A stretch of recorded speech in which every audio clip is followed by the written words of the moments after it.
Wir sind heute in Alvanoi und auf einem kleinen Spaziergang nach Acqua d'Afora. Das ist das Maiersees oberhalb vom Dorf. Und dann hoffe ich, dass es dann genug Schnee hat, dass wir die Schneeschuhe anlegen können. Und noch ein bisschen weiter rauf in Richtung Alp della Croix.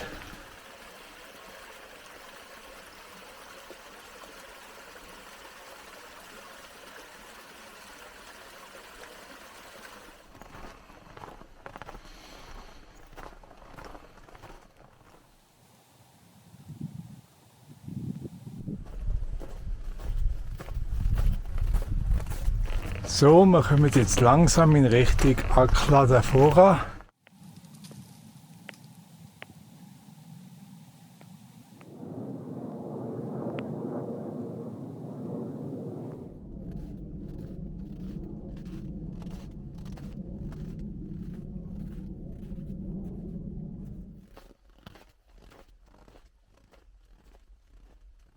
Wir sind jetzt bei der Hütte von Atlas da Weins. Das ist quasi da die Nachbarhüttensammlung von Atlas d'Afora, die man da im Hintergrund da sieht. Also dahinter wird es jetzt langsam Zeit, Schneeschuhe anzulegen, dass es leichter zum Laufen ist.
Ja, das ist also wieder einmal Alp della Croix.